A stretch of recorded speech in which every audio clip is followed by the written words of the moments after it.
niba biruhije Petero wa mbere igice cya 4 umurongo wa 18 ni ikibazo cya kabiri kiri kandi niba biruhije ko abakiranutsi bakizwa utubaha Imana n'umunyabyaha bazabahe. Rwa mbere rwa Petero igice cya 4 umurongo wa 18 niba biruhije ko abakiranutsi bakizwa utubaha Imana n'umunyabyaha bo bazabahe. Nyine ibintu byananiye abakiranutsi utubaha Imana n'umunyabyaha bo bizabagendekera gute? Joseph natufashe kare. Gisho ni bande bayigishijwe, ni bande bigeze bayiga? Agaragara ko muri bashya mu nsengero. Mwe muri bashya mu nsengero. Abayize twongere turebe. Ibyo byose aho wayize hose wize bimwe n'ibyambo.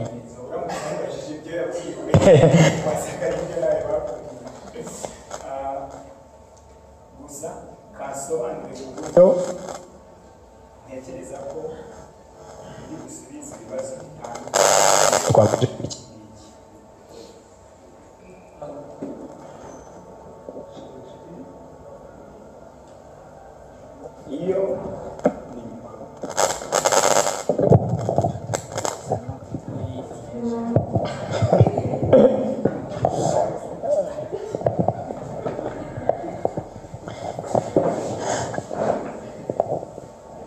Iyo buri gihe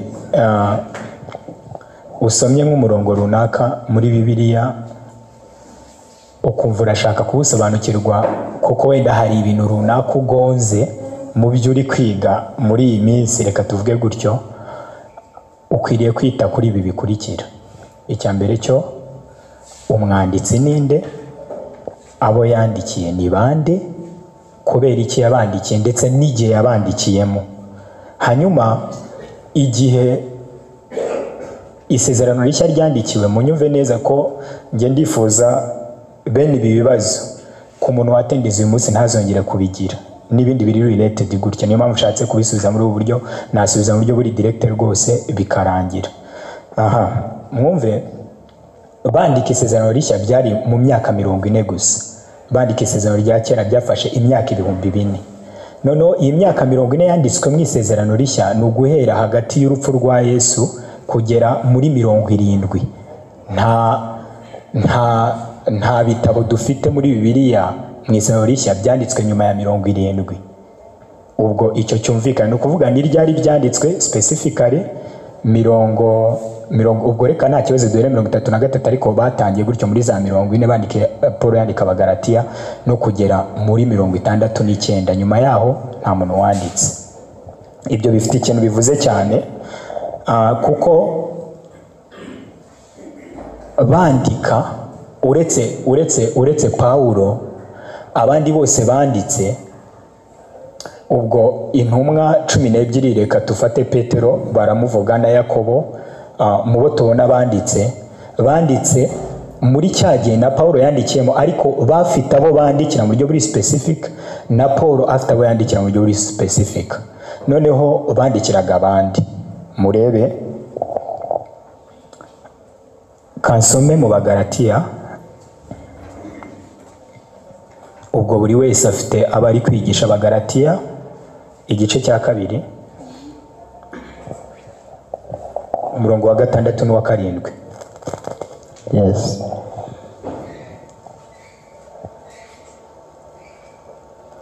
Umurongo wa 6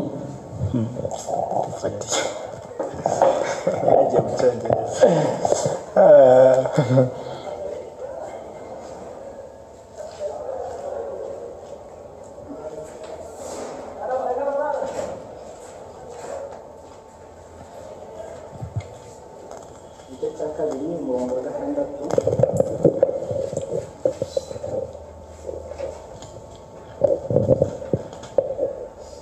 Ariko abashimwa ko ari bakuru uko bameraga kera simbyitayeho. iyi nkuru ari kutubwira inkuru ya Paul azamuka akajya kuganira n'abashimwaga Petero, Yohana na Yakobo, bivuga hepfo, kugira ngo basobanurire ibyo yari yayishuriwe, bise nk'aho abibabwira. Noneho umurimo azakora niba numva bitandukanye n'ibyo bakora bitazabatera impungenge cyangwa bamuvuge nabi, kuko bari bazwi neza nk'inkingi z'itorero zasizwe, mbese bazabe bazi ibyo ari gukora, ntihazabe izo ntambara.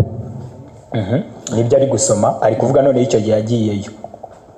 Kuko ku bwanjye byose bimwaniye, Imana ntirobanura abantu ku butoni. Abo bashimwa ntacyo banyongereyeho. Mu byo Pawulo yavuze yabasobanuriye, nta kintu bongeyeho, mbese ntayishurirwa. Ntabwo bamubwira ati Pawulo ni gutya bimeze. Bene magambo bateze amatwi, ababwira ihishurirwa afite yahawe, bo nta gitekerezo bari barifiteho. Abashimwa ntacyo banyongereyeho ku byo nigishaga, ahubwo babona yuko nahawe ubutumwa bwo kwigisha abatakebwe nk'uko Petero yahawe ubwo kwigisha abakebwe. Ingingo ikomeye cyane muyumve. Paul aranditse abwira Abagalatiya ngo icyo gihe yabwiye ibyo yahishuriwe abashimwa, ubwo ni Petero, Yakobo na Yohana, barabyumvishe ntibagira ikintu bongera, kuko bari mu mwijima ukurikije ihishurirwa yari afite. Noneho ariko baza kubona ko mesaje Pawulo yahawe niyo kubwira abatarakebwa, ubwo ndavuga abanyamahanga, ubwo cyangwa bitwaga abapagani. Hamwe na hamwe nyine usanga bitwa abapagani, ni ukuvuga ntabwo uri umwisirayeli ukurikije ibisekuruza byabo uko ari 12. Mu yandi magambo, niba utari muri iyo miryango 12 y'abisirayeli, ubwo ubutumwa bwawe bufitwe na Pawulo. Noneho ubutumwa bwa ya miryango 12 y'abisirayeli bufitwe na Petero. Icyo kiri clear? Yes. Kuko uwahaye Petero ubutware ngo atumwe ku bakebwe, ari nawe wabumpaye nanjye ngo ntumwe ku banyamahanga. Arakoze cyane. Ubwo mwumve, muri cya gihe cy'imyaka 40 banditse, bibaye ari Yakobo, bibaye ari Petero n'abandi banditse batari Pawulo, tubona mu Isezerano Rishya, bandikiye bo imiryango yabo 10 n'ingahe, kubera ko batumwe kuri bande ku bakebwe. Hanyuma Pawulo we yandikiye abatarakebwe. Icyo kirumvikana. Ubwo rero ndamutse nsomye wenda umurongo runaka wo muri Yakobo, wo muri Petero, ahariho hose nkawugiraho ikibazo, no kuvuga ngo ngiye kwibaza ikibazo at the first place, atari njyewe wandikiwe, si message yanjye. Birumvikana ibyo? Munsubize, muri kubyumva? Ubwo ndamutse nanakiboneye igisubizo nkashaka kubyitirira, naba ndi gukosa, sibyo? Ariko mfashe ibyo Pawulo yanditse, kuko yandikiye abanyamahanga, we yahawe ubutumwa bw'abanyamahanga, then cyangwa ndamutse ntabyitayeho, naba ndi kutita ku butumwa bundeba. Noneho kadusome wenda igice cya mbere cy'iki gitabo, ku murongo wa mbere avuga ngo, Petero intumwa ya Yesu Kristo, ndabandikiye mwebwe abimukira b'intore bo mu batataniye i Ponto n'i Galatiya n'i Kapadokiya no muri Aziya n'i Butaniya. Urumva abantu yandikiye ibyo aribyo byose, ushatse kuvuga ko yakwandikiye wowe iki gihe yandika n'ahantu wari wimukiye, sibyo?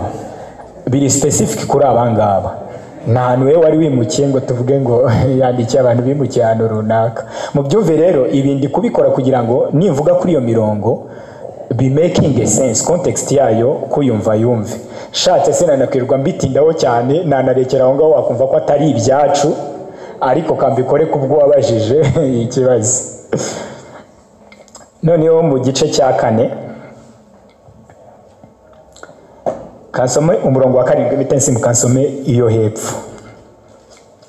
Aravuga ngo iherezo rya byose riri bugufi, nuko mugira ubwenge, mwirinde ibisindisha, mubone uko mugira umwete wo gusenga. Mwumve, niba tukibuka ibyo mvuze haruguru gatoya, ko Petero yandikira imiryango 12 y'Abisirayeli, ubwo nanavuga iherezo ko riri bugufi, ari kubwira iherezo ryabo. Ni ukuvuga umuntu uvuga iherezo ryacu twebwe ni Pawulo. Niyo mpamvu Pawulo iherezo yavuze ritandukanye n'iherezo Petero yavuze. Ibyo birumvikana. Hanyuma ubwo iherezo ari kuvuga ni irihe? Ubwo nshatse nasimbuka sinjya gusoma hano iyi mirongo yindi wenda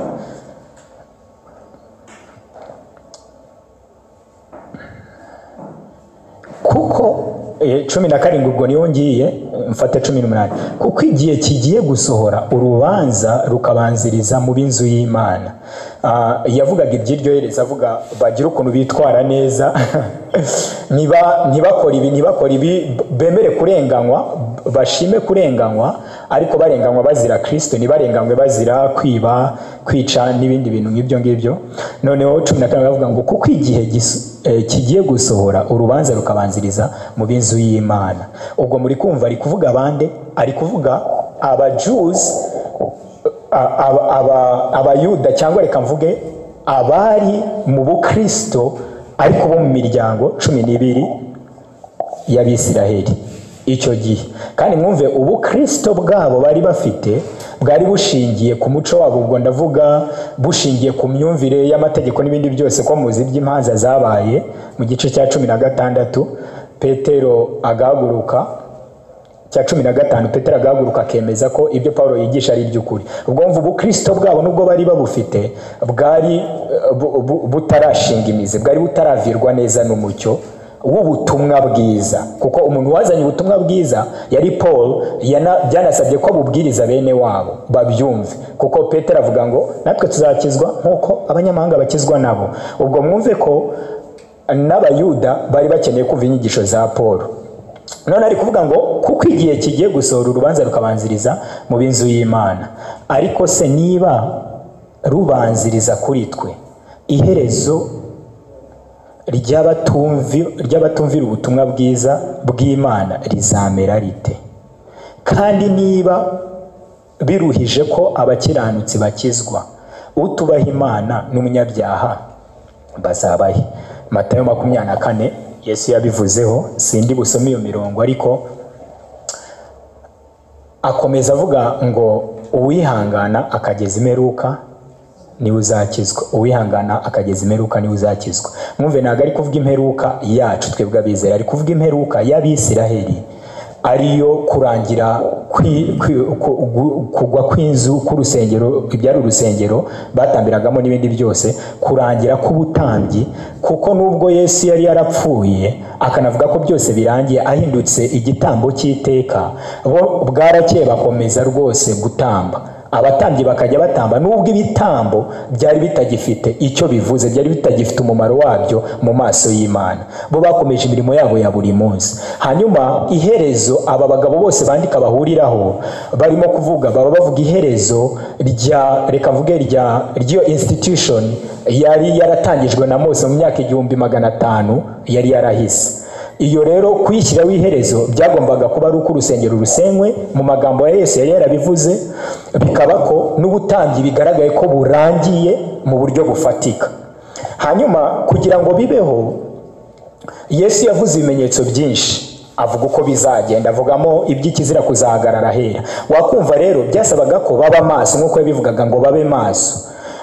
Nibyo Petero ari kuvuga ngo then natwe twebwe abakiranutsi niba biruhije ko byabasabaga kuba maso, byabasabaga kwita ku kintu cyose cyavuzwe, bakagenda bamenya iby'ibimenyetso neza uko bimeze, kugira ngo batagubwa gitumo, nabyo ugasanga babaye nk'aho barimbukanye n'abatari babizi, ubwo batari abizera cyangwa batasenganaga nabo, batateranaga nabo.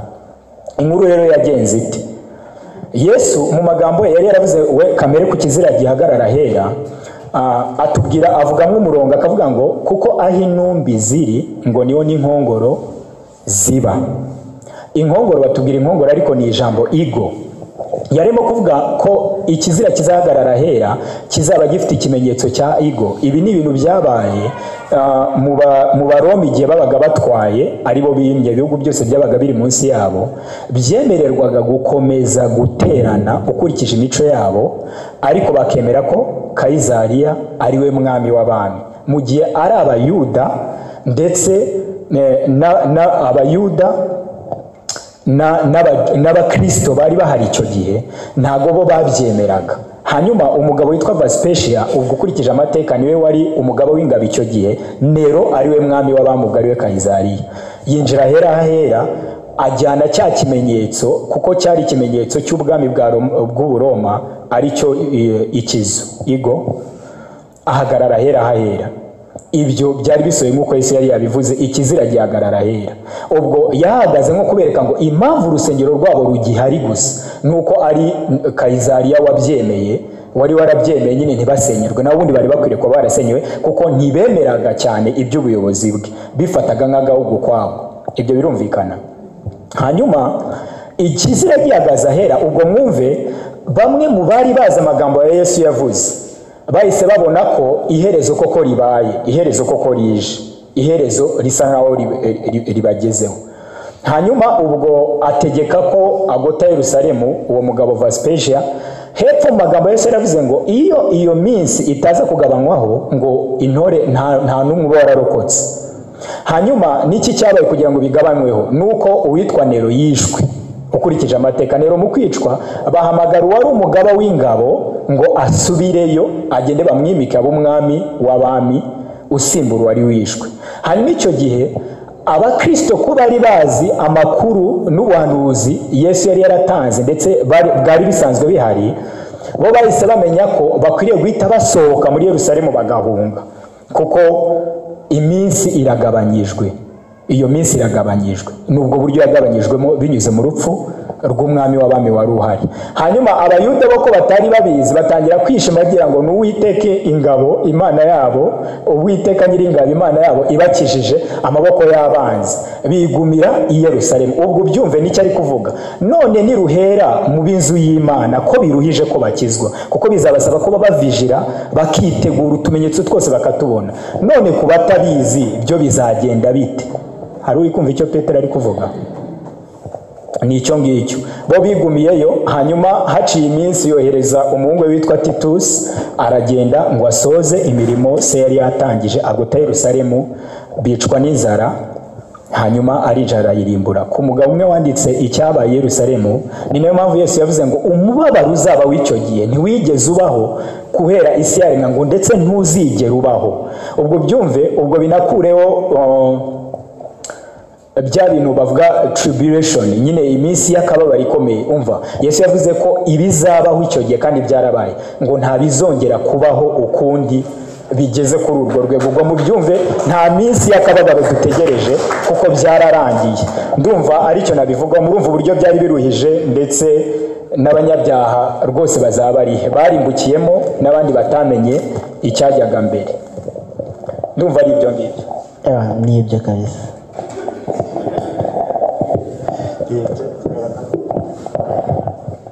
Komenti. Ibi ibyo avuga ni amateka asanzwe ahari. Hari ababiteganya ko bizaba mu gihe kiri imbere, ariko buriya wanateganya ko ibintu bizaba urishyuwa ko bitabaye. Ikibazo cyamye kiriho kuva kera n'ibyabaye ntabwo abantu babyitayeho, bityo byose babishyira ahazaza. Urugero nk'ibyo Yesu yakoze, murabizi ko abantu ntibanabizi, so kubw'ibyo ibintu byinshi babishyira muri future. Ariko ubuhanuzi bwose Yesu yavuze muri Matayo 24 bwarasohoye, nta nubwo yabubwiraga abanyamahanga, yabubwiraga Abayahudi, anababwira ko iyo generasiyo bose itazacaho ibyo bintu batabibonye. Yaravuze ngo mu bahagaze hano ntabwo bazashira batabonye ibyo bintu bisohora. So byarebaga generasiyo yabo nk'uko yabivuze, hagati Yesu azutse no muri 70. Icyo gihe bakita igihe cy'inzibacyuho. Igihe cy'inzibacyuho ni iki? Ni amahirwe Abayahudi bahawe ngo bahabwe amakuru y'umukiza Yesu ko yari we Mesiya, bamwizere. So nicyo ba Petero bari gukora, bari kusa n'ababakangurira mu mwizere, otherwise hagiye ku Yerusalemu n'urusengero rwo rugomba kugwa, kugira ngo bihamye yuko nta gitambo kigihari cyabaye ku musaraba, ariko mwanze kubyemera, none mwongejwe imyaka 40 ngo murebe ko mwabyemera. nawe tekereza imyaka 40 yitwa igihe cy'inzibacyuho. So igihe cy'inzibacyuho rero niho bigeze muri 66 barabagota, babagose 68 bavayo nk'uko avuze umwami arapfa, bisaba ko w'ingabo bamwimika. Ubwo iyo minsi itagabanywa nta ntore yari kuzarokoka. Nguko uko bahawe amahirwe iyo kugira ngo noneho urimo, hari handitse ngo uzaba ari Yerusalemu azahungire mu misozi, uzaba ari he ahunge. So icyo gihe cyari igihe rero cyo guhunga mu gihe bari bamaze kurekeraho kubagota. No mu gihe abamwe bataritaye ku buhanuzi bwa Yesu uko yavugaga, bahita bavuga bati wapi nta kizaba, uru rusengero se ninde warusenya, bizakomeza bibe gutyo, Uwiteka yaradukije n'undi azakomeza dukize. Kumbe baha amahirwe yo guhunga, maze koko Titus aza gusohoza ibitari byararangiye, agarutse barayigota. Icyabaye Yerusalemu again nk'uko abivuze bizwi gake, ariko ni ibihura neza n'ibyo yari yarahanuye Yoweri yari yarahanuye, ndetse ni nabyo Petero asubiramo ku munsi wa Pentekote. Kimeze nk'umuntu wabazaga ku bintu bijyanye no kumanuka k'umwuka wera kuri Pentekote, cyari ikimenyetso cy'iminsi y'imperuka. Muribuka avuga ngo mu minsi ya nyuma, minsi y'imperuka nzasuka umwuka wanjye ku bantu bose. Reka maze iki kibazo, yihe minsi y'imperuka yabo, kuko bagombaga kubona umwuka wera nk'ikimenyetso cy'uko iherezo rije. Kuko yari yarabahanuriye ngo nimubona ngo kandi nyuma y'uko abantu bose bahawe umwuka wera aje kuri bose, hari ibimenyetso bizagaragara mu ijuru. Ukwezi kuzananirwa kwaka, hanyuma izuba rihinduka amaraso. If you study ni jijima, ni ikimenyetso cya judgment, umuriro wake. So urabizi nyine dukunda kuvuga gusa iby'umwuka wera amanutse, tugahita twanga kuvuga bya bindi iby'umwotsi n'umuriro bihita bikurikiraho n'amaraso, kumva ukigumira gusa kuri kanuzi k'umwuka wera amanutse. Yet mu gihe Yoweri yahanuraga yavugaga umwuka wera azamanuka, ariko hari n'ibimenyetso bizakurikiraho nyuma. So umwuka wera cyari ikimenyetso ku bajuifu, ku bayuda, yuko iminsi y'imperuka igeze. Iyo minsi y'imperuka muri make hasigaye igihe gito ngo urusengero rusenywe, umujyi wose urimbuke. So hanyuma uko kurimbuka nuko gusenyuka nibyo bimenyetso by'umwotsi n'umuriro n'amaraso. So abumvise amagambo ya Yesu bahise bayakurikira, bityo barahunga, bamwe barakira, ariko hapfuye abantu benshi, kuko amateka tubwira ko icyabaye ngira ngo cyaracecetswe, nta nubwo abantu benshi bakizi, ariko bivuga ko byari terrible, ko ikirere cyose cyuzuye amaraso, mukungugu, kuko hapfuye abantu barenga miliyoni icyo gihe. And urusaku rwaraho, ababyeyi barira abana, it was terrible. Iyo uri kumva icyo gihe cy'umwijima cyabaye muri uwo mwaka wa 70. So ubwo rusengero kugwa hasi cyari ikimenyetso gihamya ko igitambo cya Yesu cyari ukuri, nuko bo batacyemeye ko urusengero nyarwo atari ruriya rw'ubutaka rwa Yerusalemu, ahubwo ko haje urundi rusengero rushya, arirwo Kristo, ariko natwe turi muri nawe uri muri twebwe. Ubwo nibyo Petero yahanuraga. Aho rero ubona Petero ari kuvuga ngo igihe kirasohoye, iminsi y'imperuka irageze, igihe cyose bavugaga ibijyanye n'igihe cyabo, kugira ngo habeho iherezo kuri institution ya Israel imeze gutyo, haza ibindi bishya igihe cy'itorero.